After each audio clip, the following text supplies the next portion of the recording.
वो घर श्मशान है जिसमें प्रभु चर्चा न हो। आज का मानव इतना व्यस्त है कि चाह कर भी भजन के लिए समय नहीं निकाल पाता। ऐसी परिस्थिति में गीता का संदेश कर्ण कुहरों तक पहुंच भर जाए तो परम श्रेय और समृद्धि के संस्कारों का बीजारोपण हो जाता है। भगवान की वाणी के इन कैसेटों से दिन भर उस परम प्रभु का स्मरण बना रहेगा और यही भजन की आधारशिला है।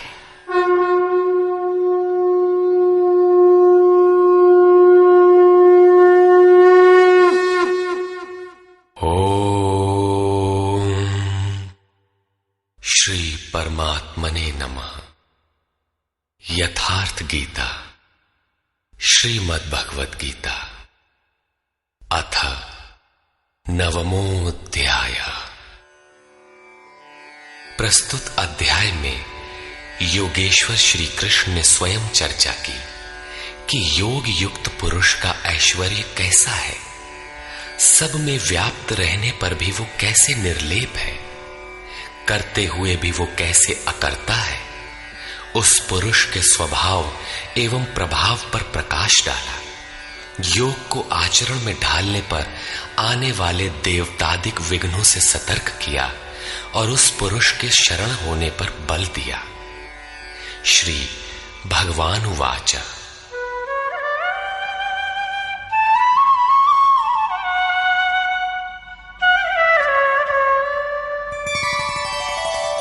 इदन्तु ते गुह्यतमम् प्रवक्ष्याम्यनसूयवे ज्ञानं विज्ञानसहितं यज्ञात्वा मोक्ष्यसे शुभात्। योगेश्वर श्री कृष्ण ने कहा, अर्जुन, असूया अर्थात डाह ईर्ष्या रहित तेरे लिए मैं इस परम गोपनीय ज्ञान को विज्ञान सहित कहूंगा, अर्थात प्राप्ति के पश्चात महापुरुष की रहनी के साथ कहूंगा कि कैसे वो महापुरुष सर्वत्र एक साथ कर्म करता है, कैसे वो जागृति प्रदान करता है, रथी बनकर आत्मा के साथ कैसे सदैव रहता है। यत् ज्ञात्वा, जिसे साक्षात जानकर तू दुख रूपी संसार से मुक्त हो जाएगा। वो ज्ञान कैसा है, इस पर कहते हैं, राजविद्या राजगुह्यम् पवित्रमिदमुत्तमम् प्रत्यक्षावगमम् धर्म्यम् सुसुखम् कर्तुमव्ययम्। विज्ञान से संयुक्त ये ज्ञान सभी विद्याओं का राजा है। विद्या का अर्थ भाषा ज्ञान अथवा शिक्षा नहीं है। विद्या ही का ब्रह्म गति प्रदाया सा विद्या या विमुक्तये। विद्या उसे कहते हैं कि जिसके पास आए उसे उठाकर ब्रह्म पथ पर चलाते हुए मोक्ष प्रदान कर दे। यदि रास्ते में रिद्धियों सिद्धियों अथवा प्रकृति में कहीं उलझ गया तो सिद्ध है कि अविद्या सफल हो गई। वो विद्या नहीं है। ये राजविद्या ऐसी है जो निश्चित कल्याण करने वाली है। ये सभी गोपनीयों का राजा है। अविद्या और विद्या के अवगुंठन का अनावरण होने पर योग युक्तता के पश्चात ही इससे मिलन होता है। ये अति पवित्र, उत्तम और प्रत्यक्ष फल वाला है। इधर करो उधर लो, ऐसा प्रत्यक्ष फल वाला है। ये अंधविश्वास नहीं है कि इस जन्म में साधन करो, फल कभी दूसरे जन्मों में मिलेगा। ये परम धर्म परमात्मा से संयुक्त है। विज्ञान सहित ये ज्ञान करने में सरल और अविनाशी है। अश्रद्दधानाः पुरुषा धर्मस्यास्य परन्तप अप्राप्य मां निवर्तन्ते मृत्यु संसार वर्त्मनि। परंतप अर्जुन, इस धर्म में अर्थात जिसका थोड़ा भी साधन करने पर विनाश नहीं होता, श्रद्धा रहित पुरुष मुझे प्राप्त न होकर संसार क्षेत्र में भ्रमण करता ही रहता है। अतः श्रद्धा अनिवार्य है। क्या आप संसार से परे हैं? इस पर कहते हैं, मया ततमिदं सर्वं जगदव्यक्तमूर्तिना मत्स्थानि सर्वभूतानि न चाहं तेष्वस्थितः। मुझ अव्यक्त स्वरूप से ये सब जगत व्याप्त है, अर्थात मैं जिस स्वरूप में स्थित हूं वो सर्वत्र व्याप्त है। सभी प्राणी मुझ में स्थान पाए हैं, किंतु मैं उनमें स्थित नहीं हूं, क्योंकि मैं अव्यक्त स्वरूप में स्थित हूं। महापुरुष जिस अव्यक्त स्वरूप में स्थित हैं, वहीं से अर्थात शरीर छोड़कर उसी अव्यक्त स्तर से ही बात करते हैं। इसी क्रम में आगे कहते हैं, न च मत्स्थानि भूतानि पश्य मे योगमैश्वरम् भूतभृन्न च भूतस्थो ममात्मा भूतभावनः। वस्तुतः सब भूत भी मुझ में स्थित नहीं है, क्योंकि वे मरण धर्मा है, प्रकृति के आश्रित हैं। किंतु मेरे योग माया के ऐश्वर्य को देख कि जीवधारियों को उत्पन्न और पोषण करने वाला मेरा आत्मा भूतों में स्थित नहीं है। मैं आत्म स्वरूप हूं, इसलिए मैं उन भूतों में स्थित नहीं हूं। यही योग का प्रभाव है। इसको स्पष्ट करने के लिए योगेश्वर श्री कृष्ण दृष्टांत देते हैं। यथाकाशस्थितो नित्यं वायुः सर्वत्र गो महान् तथा सर्वाणि भूतानि मत्स्थानीत्युपधारय। जैसे आकाश में ही उत्पन्न होने वाला महान वायु आकाश में सदैव स्थित है, किंतु उसे मलिन नहीं कर पाता, ठीक वैसे ही संपूर्ण भूत मुझ में स्थित है, ऐसा जान। ठीक इसी प्रकार मैं आकाशवत निर्लेप हूं, वे मुझे मलिन नहीं कर पाते। प्रश्न पूरा हुआ। यही योग का प्रभाव है। अब योगी करता क्या है, इस पर कहते हैं,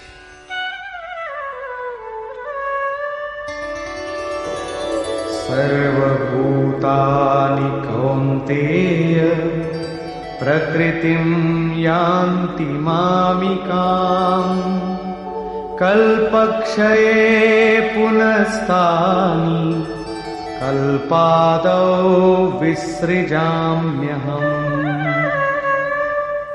अर्जुन, कल्प के विलय काल में सब भूत मेरी प्रकृति अर्थात मेरे स्वभाव को प्राप्त होते हैं, और कल्प के आदि में मैं उनको बार बार विसृजामि विशेष रूप से सृजन करता हूं।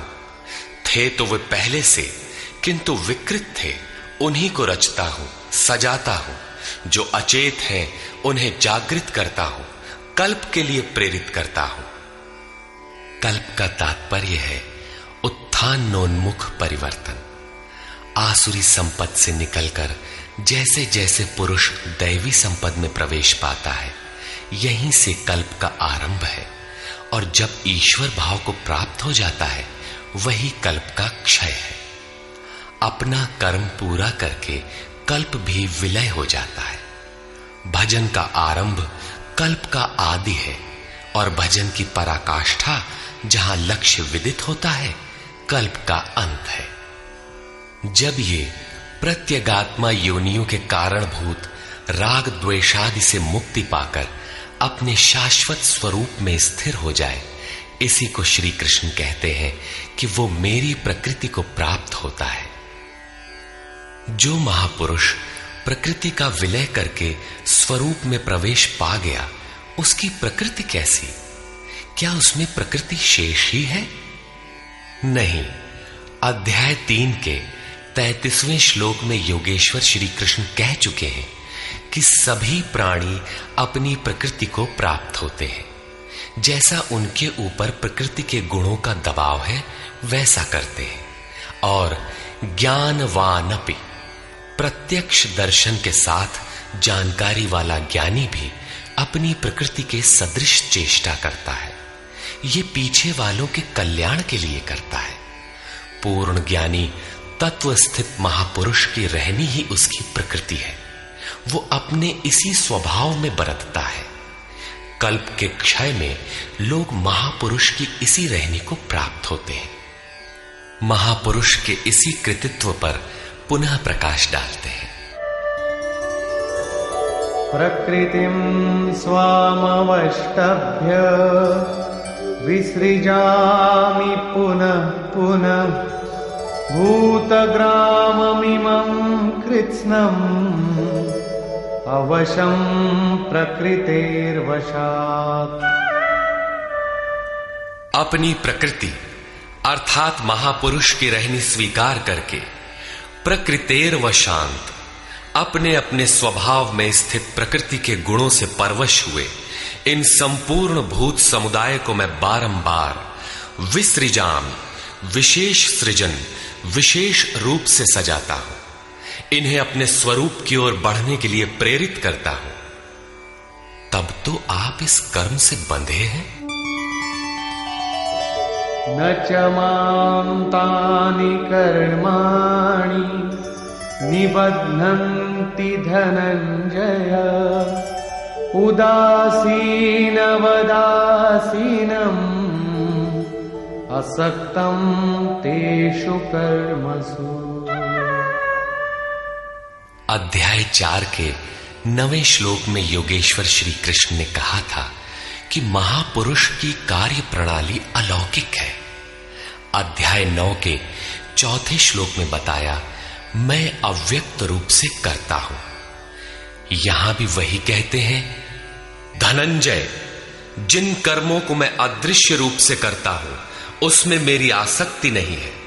उदासीन के सदृश स्थित रहने वाले मुझ परमात्म स्वरूप को वे कर्म नहीं बांधते, क्योंकि कर्म के परिणाम में जो लक्ष्य मिलता है उसमें मैं स्थित हूं, इसलिए उन्हें करने के लिए मैं विवश नहीं हूं। ये तो स्वभाव के साथ जुड़ी प्रकृति के कार्यों का प्रश्न था। महापुरुष की रहनी थी, उनकी रचना थी। अब मेरे अध्यास से जो माया रचती है वो क्या है?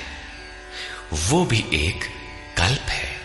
मयाध्यक्षेण प्रकृतिः सूयते सचराचरम् हेतुनानेन कौन्तेय जगत् विपरिवर्तते। अर्जुन, मेरी अध्यक्षता में अर्थात मेरी उपस्थिति में सर्वत्र व्याप्त मेरे अध्यास से ये माया अर्थात त्रिगुणमयी प्रकृति, अष्टधा मूल प्रकृति और चेतन दोनों चराचर सहित जगत को रचती है, जो क्षुद्र कल्प है। और इसी कारण से यह संसार आवागमन के चक्र में घूमता रहता है। प्रकृति का यह क्षुद्र कल्प जिसमें काल का परिवर्तन है, मेरे अध्यास से प्रकृति ही करती है, मैं नहीं करता। किंतु 7वें श्लोक का कल्प आराधना का संचार एवं पूर्ति पर्यंत मार्गदर्शन वाला कल्प महापुरुष स्वयं करते हैं। एक स्थान पर वे स्वयं करता है जहां वे विशेष रूप से सृजन करते हैं। यहां कर्ता प्रकृति है, जो केवल मेरे आभास से ये क्षणिक परिवर्तन करती है, जिसमें शरीरों का परिवर्तन, काल परिवर्तन, युग परिवर्तन इत्यादि आते हैं। ऐसा व्याप्त प्रभाव होने पर भी मूढ़ लोग मुझे नहीं जानते। यथा अवजानन्ति मां मूढ़ा मानुषीं तनुमाश्रितम् परं भावमजानन्तो मम भूतमहेश्वरम्। संपूर्ण भूतों के महान ईश्वर रूप मेरे परम भाव को न जानने वाले मूढ़ लोग मुझे मनुष्य शरीर के आधार वाला और तुच्छ समझते हैं। संपूर्ण प्राणियों के ईश्वरों का भी जो महान ईश्वर है, उस परम भाव में मैं स्थित हूं, किंतु हूं मनुष्य शरीरधारी। मूढ़ लोग इसे नहीं जानते, वे मुझे मनुष्य कहकर संबोधित करते हैं। उनका दोष भी क्या है? जब वे दृष्टिपात करते हैं तो महापुरुष का शरीर ही तो दिखाई पड़ता है। कैसे वे समझें कि आप महान ईश्वर भाव में स्थित हैं? वे क्यों नहीं देख पाते? इस पर कहते हैं, मोघाशा मोघ कर्माणो मोघ ज्ञानाविचेतसः राक्षसीमासुरीं चैव प्रकृतिं मोहिनीं श्रिताः। वे वृथा आशा अर्थात जो कभी पूर्ण न हो ऐसी आशा, वृथा कर्म अर्थात बंधनकारी कर्म, वृथा ज्ञान अर्थात जो वस्तुतः अज्ञान है, विचेतसः विशेष रूप से अचेत हुए राक्षसों और असुरों के से मोहित होने वाले स्वभाव को धारण किए होते हैं, अर्थात आसुरी स्वभाव वाले होते हैं। इसलिए मनुष्य समझते हैं असुर और राक्षस मन का एक स्वभाव है, न कि कोई जाति या योनि। आसुरी स्वभाव वाले मुझे नहीं जान पाते, किंतु महात्मा जन मुझे जानते और भजते हैं। महात्मानस्तु मां पार्थ दैवीं प्रकृतिमाश्रिताः भजन्त्यनन्यमनसो ज्ञात्वा भूतादिमं व्ययम्। हे पार्थ, परंतु दैवी प्रकृति अर्थात दैवी संपत्ति के आश्रित हुए महात्मा जन मुझे सब भूतों का आदिकरण अव्यक्त और अक्षर जानकर अनन्य मन से अर्थात मन के अंतराल में किसी अन्य को स्थान न देकर केवल मुझ में श्रद्धा रखकर निरंतर मुझे भजते हैं। किस प्रकार भजते हैं? इस पर कहते हैं, सततं कीर्तयन्तो मां यतन्तश्च दृढव्रताः नमस्यन्तश्च मां भक्त्या नित्ययुक्ता उपासते। वे निरंतर चिंतन के व्रत में अचल रहते हुए मेरे गुणों का चिंतन करते हैं, प्राप्ति के यत्न करते हैं और मुझे बारंबार नमस्कार करते हुए सदैव मुझसे संयुक्त होकर अनन्य भक्ति से मुझे उपासते हैं, अविरल लगे रहते हैं।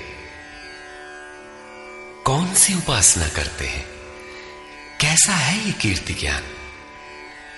कोई दूसरी उपासना नहीं, वरन वही यज्ञ जिसे विस्तार से बता आए हैं, उसी आराधना को यहां संक्षेप में योगेश्वर श्री कृष्ण दोहरा रहे हैं।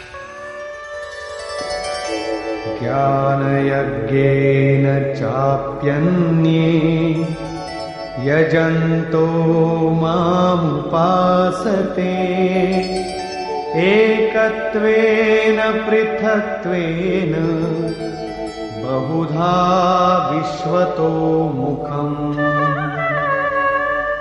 उनमें से कोई तो मुझ सर्वव्याप्त विराट परमात्मा को ज्ञान यज्ञ द्वारा यजन करते हैं, अर्थात अपनी लाभ हानि और शक्ति को समझकर इसी नियत कर्म यज्ञ में प्रवृत्त होते हैं। कुछ एकत्व भाव से मेरी उपासना करते हैं कि मुझे इसी में एक होना है, और दूसरे सब कुछ मुझे अलग रखकर मुझे समर्पण करके निष्काम सेवा भाव से मुझे उपासते हैं तथा बहुत प्रकार से उपासते हैं, क्योंकि एक ही यज्ञ के ये सभी ऊंचे नीचे स्तर हैं। यज्ञ का आरंभ सेवा से ही होता है, किंतु उसका अनुष्ठान होता कैसे है? योगेश्वर श्री कृष्ण कहते हैं, यज्ञ मैं करता हूं, यदि महापुरुष रथी न हो तो यज्ञ पार नहीं लगेगा।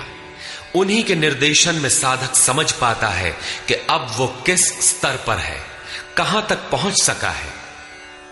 वस्तुतः यज्ञकर्ता कौन है? इस पर योगेश्वर श्री कृष्ण कहते हैं, अहं क्रतुरहं यज्ञः स्वधाहमहमौषधम् मन्त्रोऽहमहमेवाज्यम् अहमग्निरहं हुतम्। कर्ता मैं हूं। वस्तुतः कर्ता के पीछे प्रेरक के रूप में सदैव संचालित करने वाला इष्ट ही है। कर्ता द्वारा जो पार लगता है मेरी देन है। यज्ञ मैं हूं। यज्ञ आराधना की विधि विशेष है। पूर्ति काल में यज्ञ जिसका सृजन करता है, उस अमृत का पान करने वाला पुरुष सनातन ब्रह्म में प्रवेश पा जाता है। स्वधा मैं हूं अर्थात अतीत के अनंत संस्कारों का विलय करना, उन्हें तृप्त कर देना मेरी देन है। भवरोग को मिटाने वाली औषधि मैं हूं। मुझे पाकर लोग इस रोग से निवृत्त हो जाते हैं। मंत्र मैं हूं। मन को श्वास के अंतराल में निरोध करना मेरी देन है। इस निरोध क्रिया में तीव्रता लाने वाली वस्तु आज्य अर्थात हवि भी मैं हूं। अग्नि मैं हूं। मेरे ही प्रकाश में मन की सभी प्रवृत्तियां विलय होती हैं तथा हवन अर्थात समर्पण भी मैं ही हूं।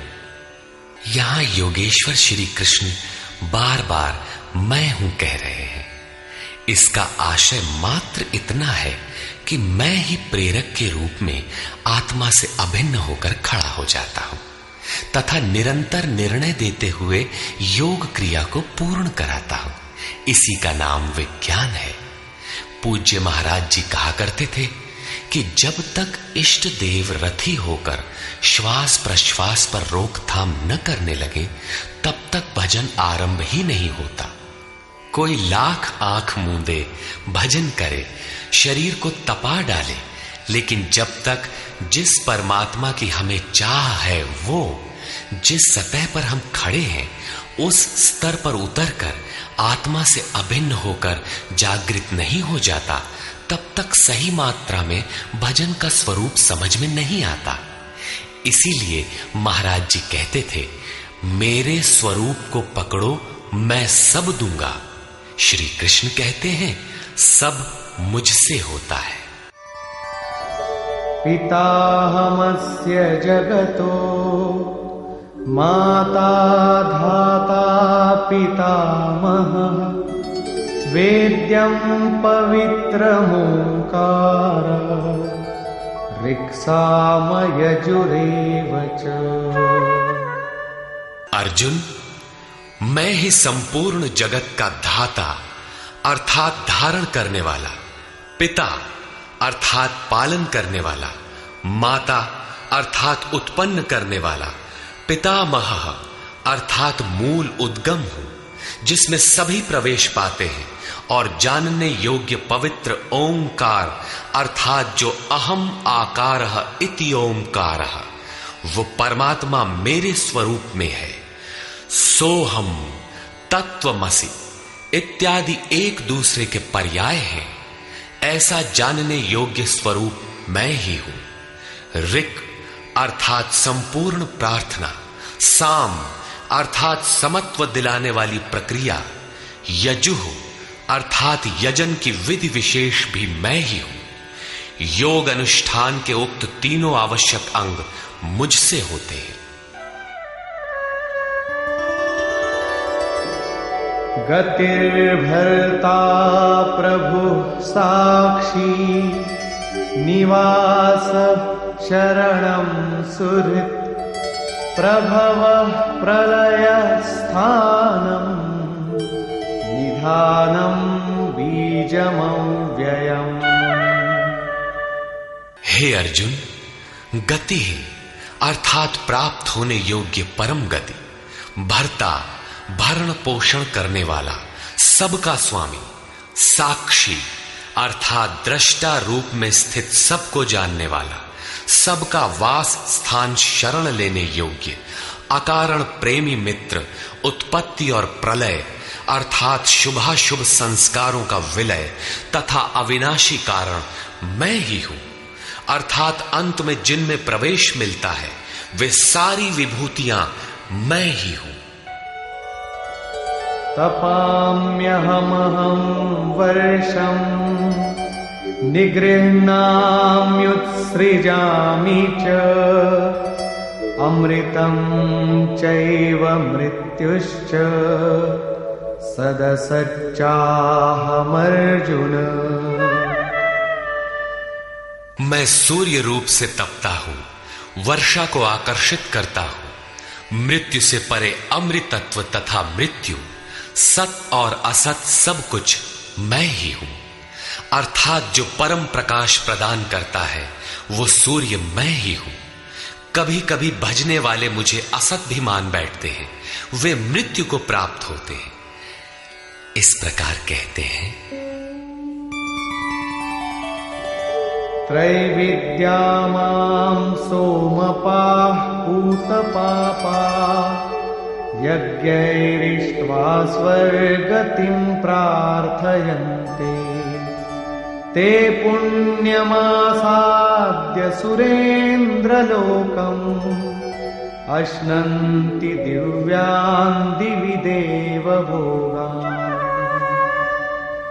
आराधना विद्या के तीनों अंग ऋक्, साम और यजु अर्थात प्रार्थना, समत्व की प्रक्रिया और यजन का आचरण करने वाले, सोम अर्थात चंद्रमा के क्षीण प्रकाश को पाने वाले, पाप से मुक्त होकर पवित्र हुए पुरुष उसी यज्ञ की निर्धारित प्रक्रिया द्वारा मुझे इष्ट रूप में पूजकर स्वर्ग के लिए प्रार्थना करते हैं। यही असत की कामना है जिससे वे मृत्यु को प्राप्त होते हैं, उनका पुनर्जन्म होता है, जैसा पिछले श्लोक में योगेश्वर ने बताया। वे पूजते मुझे ही हैं, उसी निर्धारित विधि से पूजते हैं, किंतु बदले में स्वर्ग की याचना करते हैं। वे पुरुष अपने पुण्य के फल स्वरूप इंद्रलोक को प्राप्त होकर स्वर्ग में देवताओं के दिव्य भोग भोगते हैं, अर्थात ये भोग भी मैं ही देता हूं। ते तं भुक्त्वा स्वर्गलोकं विशालम् क्षीणे पुण्ये मर्त्यलोकं विशन्ति एवं त्रयी धर्ममनुप्रपन्ना गतागतं कामकामा लभन्ते। वे उस विशाल स्वर्ग को भोग कर पुण्य क्षीण होने पर मृत्युलोक अर्थात जन्म मृत्यु को प्राप्त होते हैं। इस प्रकार त्रयी धर्मम प्रार्थना, समत्व एवं यजन की तीनों विधियों से एक ही यज्ञ का अनुष्ठान करने वाले मेरे शरण हुए भी कामना वाले पुरुष बारंबार जाने आने को अर्थात पुनर्जन्म को प्राप्त होते हैं। अतः किसी प्रकार की कामना नहीं करनी चाहिए। जो कामना नहीं करते उन्हें क्या मिलता है? अनन्याश्चिन्तयन्तो मां ये जनाः पर्युपासते तेषां नित्याभियुक्तानां योगक्षेमं वहाम्यहम्। अनन्य भाव से मुझ में स्थित भक्तजन मुझ परमात्म स्वरूप का निरंतर चिंतन करते हैं। पर्युपासते लेश मात्र भी त्रुटि न रखकर मुझे उपासते हैं। उन नित्य एक ही भाव से संयुक्त हुए पुरुषों का योगक्षेम मैं स्वयं वहन करता हूं, अर्थात उनके योग की सुरक्षा की सारी जिम्मेदारी मैं अपने हाथ में लेता हूं। इतना होने पर भी लोग अन्य देवताओं को भजते हैं। येऽप्यन्य देवता भक्ता यजन्ते श्रद्धयान्विता तेऽपि मामेव कौन्तेय यजन्त्यविधिपूर्वकम्। कौन्तेय, श्रद्धा से युक्त हुए जो भक्त दूसरे दूसरे देवताओं को पूजते हैं वे भी मुझे ही पूजते हैं, किंतु उनका वो पूजना अविधि पूर्वक है, मेरी प्राप्ति की विधि से रहित है। यहां योगेश्वर श्री कृष्ण ने दूसरी बार देवताओं के प्रकरण को लिया है। सर्वप्रथम अध्याय 7 के 20वें से 23वें श्लोक तक उन्होंने कहा, अर्जुन, कामनाओं द्वारा जिनके ज्ञान का अपहरण कर लिया गया है, ऐसे मूढ़ बुद्धि पुरुष अन्य देवताओं की पूजा करते हैं, और जहां पूजा करते हैं वहां देवता नाम की सक्षम सत्ता तो है नहीं, परंतु पीपल, पत्थर, भूत, भवानी अथवा अन्यत्र जहां उनकी श्रद्धा झुक जाती है वहां कोई देवता नहीं है। मैं ही सर्वत्र हूं, उस स्थान पर मैं ही खड़ा होकर उनकी देव श्रद्धा को उन स्थानों पर स्थिर करता हूं। मैं ही फल का विधान करता हूं, फल देता हूं। फल निश्चित मिलता है, किंतु उनका फल नाशवान है। आज है तो कल भोगने में आ जाएगा, नष्ट हो जाएगा, जबकि मेरा भक्त नष्ट नहीं होता। अतः वे मूढ़ बुद्धि जिनके ज्ञान का अपहरण हो गया है वही अन्य देवता की पूजा करते हैं। प्रस्तुत अध्याय 9 के 23 से 25वें श्लोक तक योगेश्वर श्री कृष्ण पुनः दोहराते हैं, अर्जुन, जो श्रद्धा से अन्य अन्य देवताओं को पूजते हैं वे मुझे ही पूजते हैं, किंतु अविधि पूर्वक है। अब प्रश्न उठता है कि जब वे भी प्रकारांतर से आपको ही पूजते हैं और फल भी मिलता ही है, तो दोष क्या है? अहं हि सर्वयज्ञानां भोक्ता च प्रभुरेव च न तु मामभिजानन्ति तत्त्वेनातश्च वन्ति ते। संपूर्ण यज्ञों का भोक्ता अर्थात यज्ञ जिसमें विलय होते हैं, यज्ञ के परिणाम में जो मिलता है वो मैं हूं और स्वामी भी मैं ही हूं, परंतु वे मुझे तत्व से भली प्रकार नहीं जानते, इसलिए च्यवंती गिरते हैं, अर्थात वे कभी अन्य देवताओं में गिरते हैं और तत्व से जब तक नहीं जानते तब तक कामनाओं से भी गिरते हैं। उनकी गति क्या है?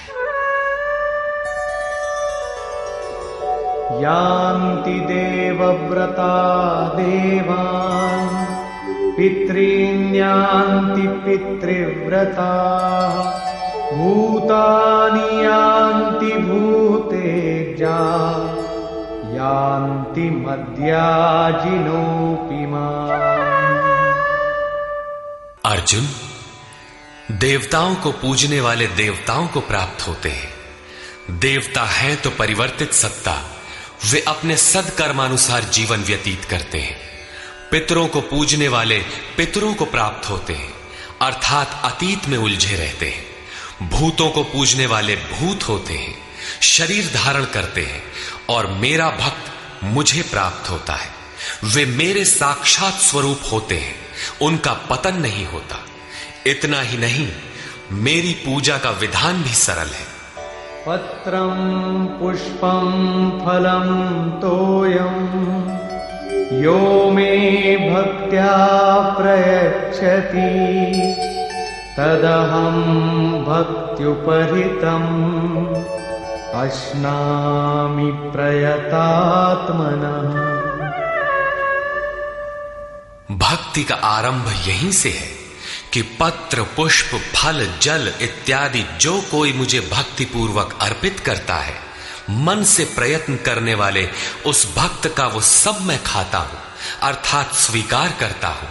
इसलिए यत्करोषि यदश्नासि यज्जुहोषि ददासि यत्तपस्यसि कौन्तेय तत्कुरुष्व मदर्पणम्। अर्जुन, तू जो कर्म अर्थात यथार्थ कर्म करता है, जो खाता है, जो हवन करता है, समर्पण करता है, दान देता है, मन सहित इंद्रियों को जो मेरे अनुरूप तपाता है, वो सब मुझे अर्पण कर, अर्थात मेरे प्रति समर्पित होकर ये सब कर। समर्पण करने से योग के क्षेत्र की जिम्मेदारी मैं ले लूंगा।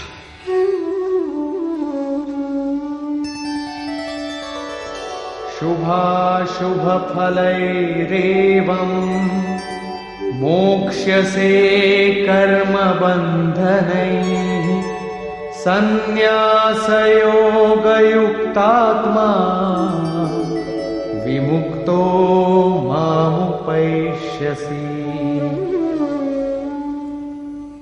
इस प्रकार सर्वस्व के न्यास संन्यास योग से युक्त हुआ तू शुभाशुभ फलदाता कर्मों के बंधन से मुक्त होकर मुझे प्राप्त होगा।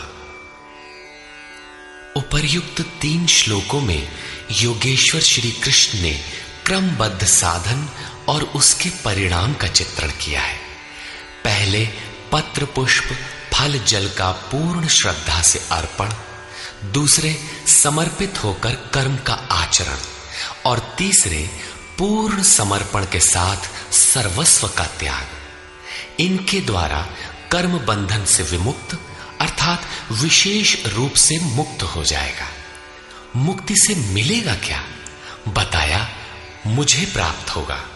यहां मुक्ति और प्राप्ति एक दूसरे के पूरक हैं। आपकी प्राप्ति ही मुक्ति है, तो उससे लाभ इस पर कहते हैं समोहं सर्वभूतेषु न मे द्वेषोऽस्ति न प्रियः ये भजन्ति तु मां भक्त्या मयि ते तेषु चाप्यहम्।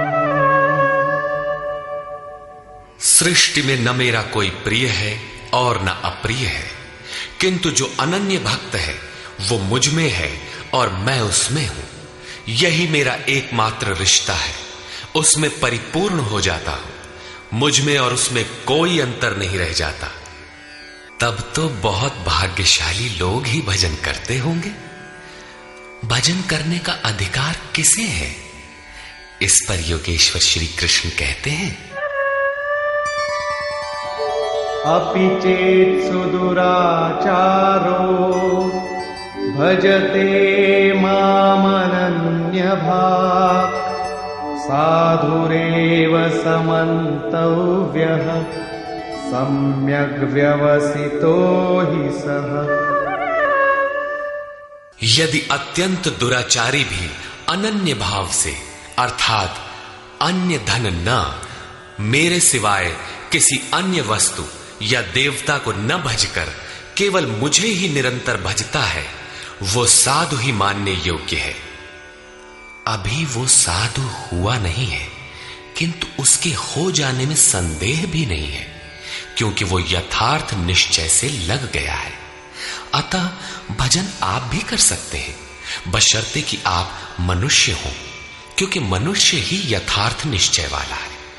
गीता पापियों का उद्धार करती है और वो पथिक क्षिप्रं भवति धर्मात्मा शश्वच्छान्तिं निगच्छति कौन्तेय प्रतिजानीहि न मे भक्तः प्रणश्यति।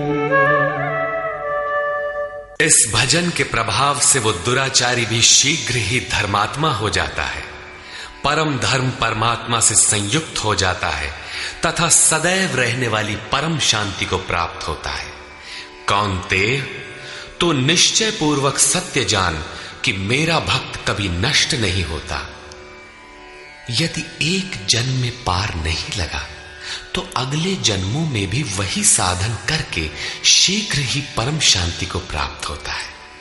अतः सदाचारी दुराचारी सभी को भजन करने का अधिकार है। इतना ही नहीं अपितु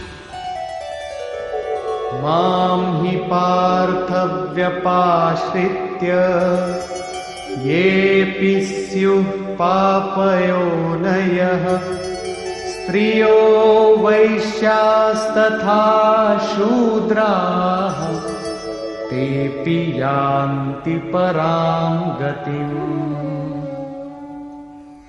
पार्थ, स्त्री, वैश्य, शूद्रादि तथा जो कोई पाप योनि वाले भी हों, वे सभी मेरे आश्रित होकर परम गति को प्राप्त होते हैं। अतः ये गीता मनुष्य मात्र के लिए है, चाहे वो कुछ भी करता हो, कहीं भी पैदा हुआ हो, सबके लिए ये एक समान कल्याण का उपदेश करती है। गीता सार्वभौम है। पाप योनि अध्याय 16 के 7वें से 21वें श्लोक तक आसुरी वृत्ति के लक्षणों के अंतर्गत भगवान ने बताया कि जो शास्त्र विधि का त्याग कर नाम मात्र के यज्ञों द्वारा दंभ से यजन करते हैं, वे नरों में अधम है। यज्ञ है नहीं किंतु नाम दे रखा है और दंभ से यजन करता है, वो क्रूर कर्मी और पापाचारी अर्थात पाप योनि है। वैश्य, शूद्र भगवत पथ की सीढ़ियां हैं। स्त्रियों के प्रति कभी सम्मान, कभी हीनता की भावना रही है, किंतु योग प्रक्रिया में स्त्री और पुरुष दोनों का समान ही प्रवेश है। किं पुनर्ब्राह्मणा पुण्या भक्ता राजर्षयस्तथा अनित्यमसुखं लोकम् इमं प्राप्य भजस्व माम्। फिर तो ब्राह्मण तथा राजर्षि क्षत्रिय श्रेणी के भक्तों के लिए कहना ही क्या है। ब्राह्मण एक अवस्था विशेष है जिसमें ब्रह्म में प्रवेश दिला देने वाली सारी योग्यताएं विद्यमान हैं। शांति, आर्जव, अनुभवी, उपलब्धि, ध्यान और इष्ट के निर्देशन पर जिसमें चलने की क्षमता है, यही ब्राह्मण की अवस्था है। राजर्षि क्षत्रिय में रिद्धियों सिद्धियों का संचार, शौर्य, स्वामी भाव, पीछे न हटने का स्वभाव रहता है। इस योग स्तर पर पहुंचे हुए योगी तो पार होते ही हैं, उनके लिए क्या कहना है। अतः अर्जुन, तू सुख रहित क्षण भंगुर इस मनुष्य शरीर को प्राप्त होकर मेरा ही भजन कर। इस नश्वर शरीर के ममत्व पोषण में समय नष्ट न कर। अतः वे भजन की धारणा पर प्रोत्साहन देते हैं।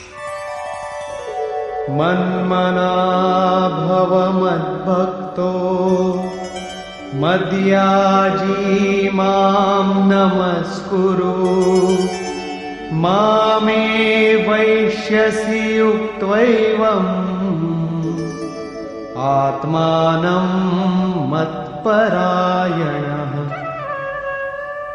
अर्जुन, मेरे में ही मन वाला हो, सिवाय मेरे दूसरे भाव मन में ना आने पाए। मेरा अनन्य भक्त हो, अनवरत चिंतन में लग, श्रद्धा सहित मेरा ही निरंतर पूजन कर और मेरे को ही नमस्कार कर। इस प्रकार मेरे शरण हुआ, आत्मा को मुझ में एक ही भाव से स्थित कर, तो मुझे ही प्राप्त होगा, अर्थात मेरे साथ एकता प्राप्त करेगा।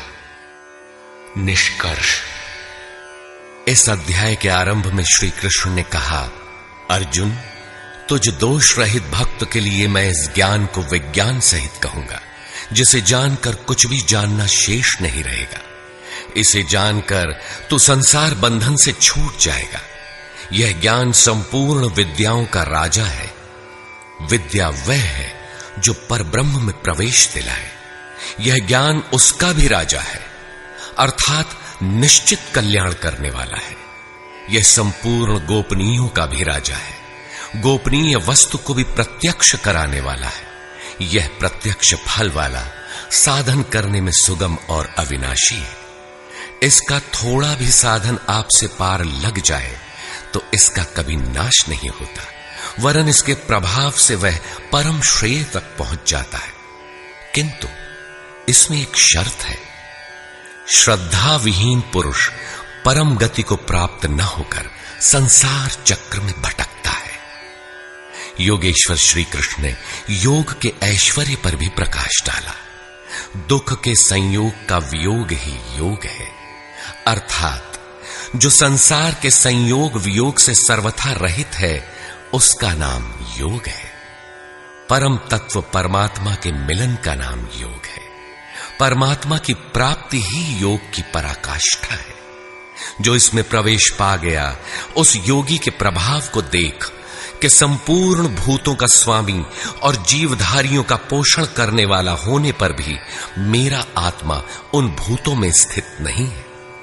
मैं आत्म स्वरूप में स्थित हूं, वही हूं जैसे आकाश से उत्पन्न सर्वत्र विचरने वाला वायु आकाश में ही स्थित है, किंतु उसे मलिन नहीं कर पाता। उसी प्रकार संपूर्ण भूत मुझ में स्थित है, लेकिन मैं उनमें लिप्त नहीं हूं।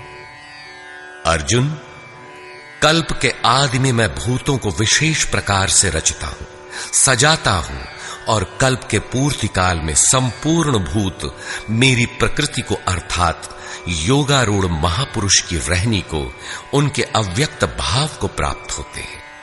यद्यपि महापुरुष प्रकृति से परे हैं, किंतु प्राप्ति के पश्चात स्वभाव अर्थात स्वयं में स्थित रहते हुए लोक संग्रह के लिए जो कार्य करता है, वह उसकी एक रहनी है।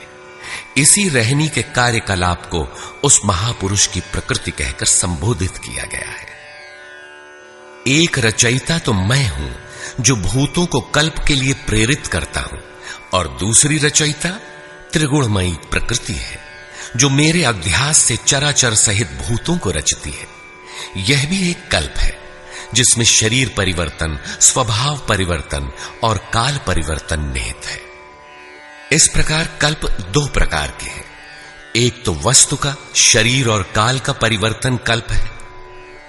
यह परिवर्तन प्रकृति ही मेरे आभास से करती है, किंतु इससे महान कल्प जो आत्मा को निर्मल स्वरूप प्रदान करता है, उसका श्रृंगार महापुरुष करते हैं।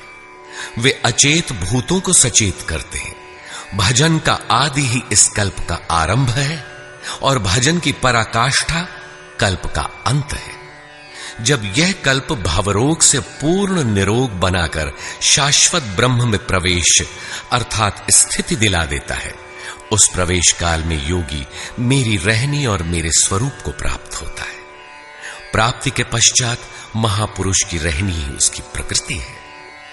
योगेश्वर श्री कृष्ण कहते हैं, अर्जुन, मूढ़ लोग मुझे नहीं जानते, मुझ ईश्वरों के ईश्वर को भी तुच्छ समझते हैं, साधारण मनुष्य मानते हैं। प्रत्येक महापुरुष के साथ यह विडंबना रही है कि तत्कालीन समाज ने उनकी उपेक्षा की, उनका डटकर विरोध हुआ। श्री कृष्ण भी इसके अपवाद नहीं थे। वे कहते हैं, मैं परम भाव में स्थित हूं, किंतु शरीर मेरा भी मनुष्य का ही है। अतः मूढ़ पुरुष मुझे तुच्छ कहकर, मनुष्य कहकर संबोधित करते हैं।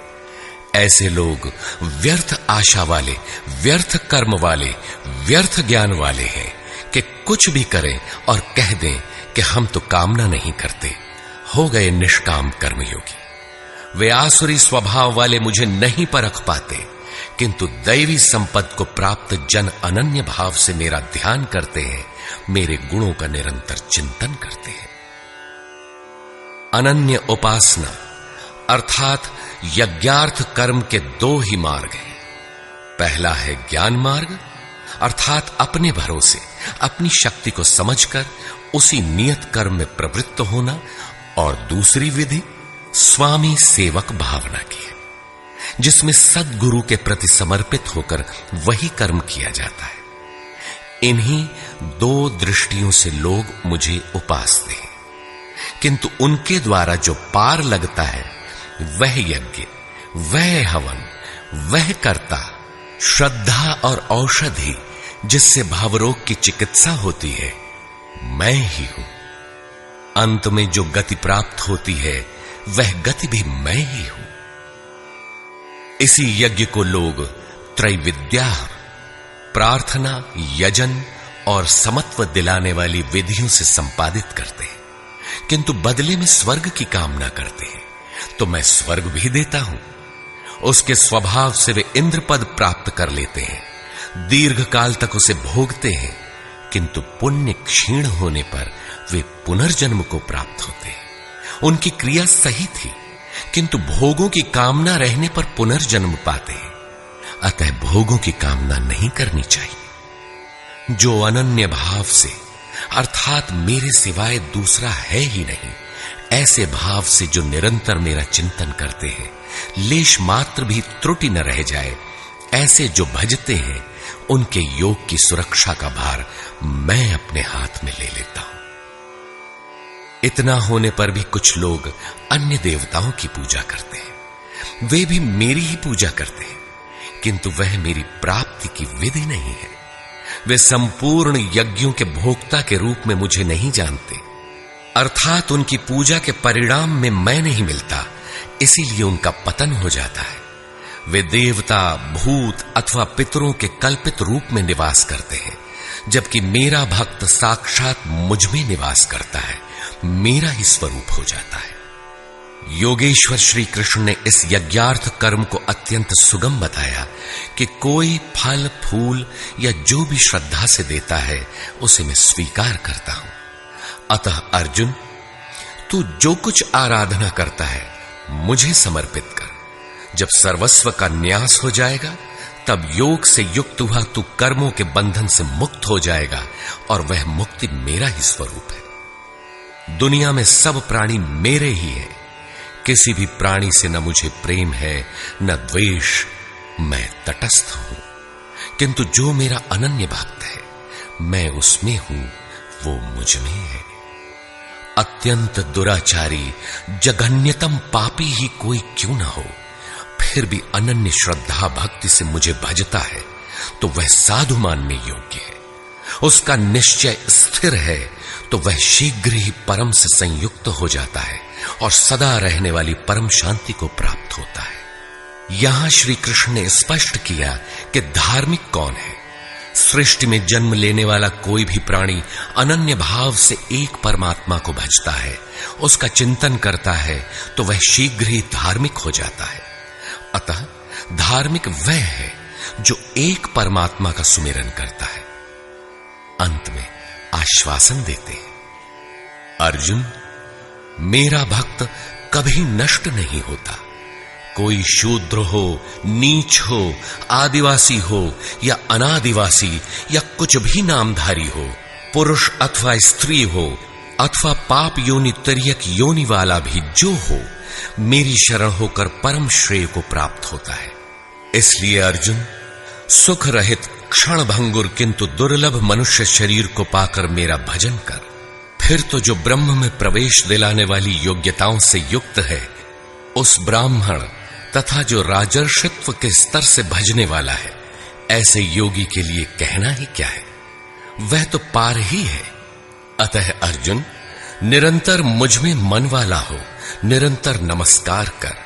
इस प्रकार मेरी शरण में हुआ तू मुझे ही प्राप्त होगा, जहां से पीछे लौटकर नहीं आना पड़ता। प्रस्तुत अध्याय में उस विद्या पर प्रकाश डाला गया जिसे श्री कृष्ण स्वयं जागृत करते हैं। यह राज विद्या है जो एक बार जागृत होने पर निश्चित कल्याण करती है। अतः ओम तत्सदिति श्रीमद्भगवद गीता सूपनिषत्सु ब्रह्म विद्यायाम योग शास्त्रे श्री कृष्णार्जुन संवादे राज विद्या जागृति नाम नवमोऽध्यायः। इस प्रकार स्वामी अड़गड़ानंद कृत श्रीमद् भगवद गीता के भाष्य यथार्थ गीता का 9वां अध्याय पूर्ण होता है। हरि ओम तत्सत।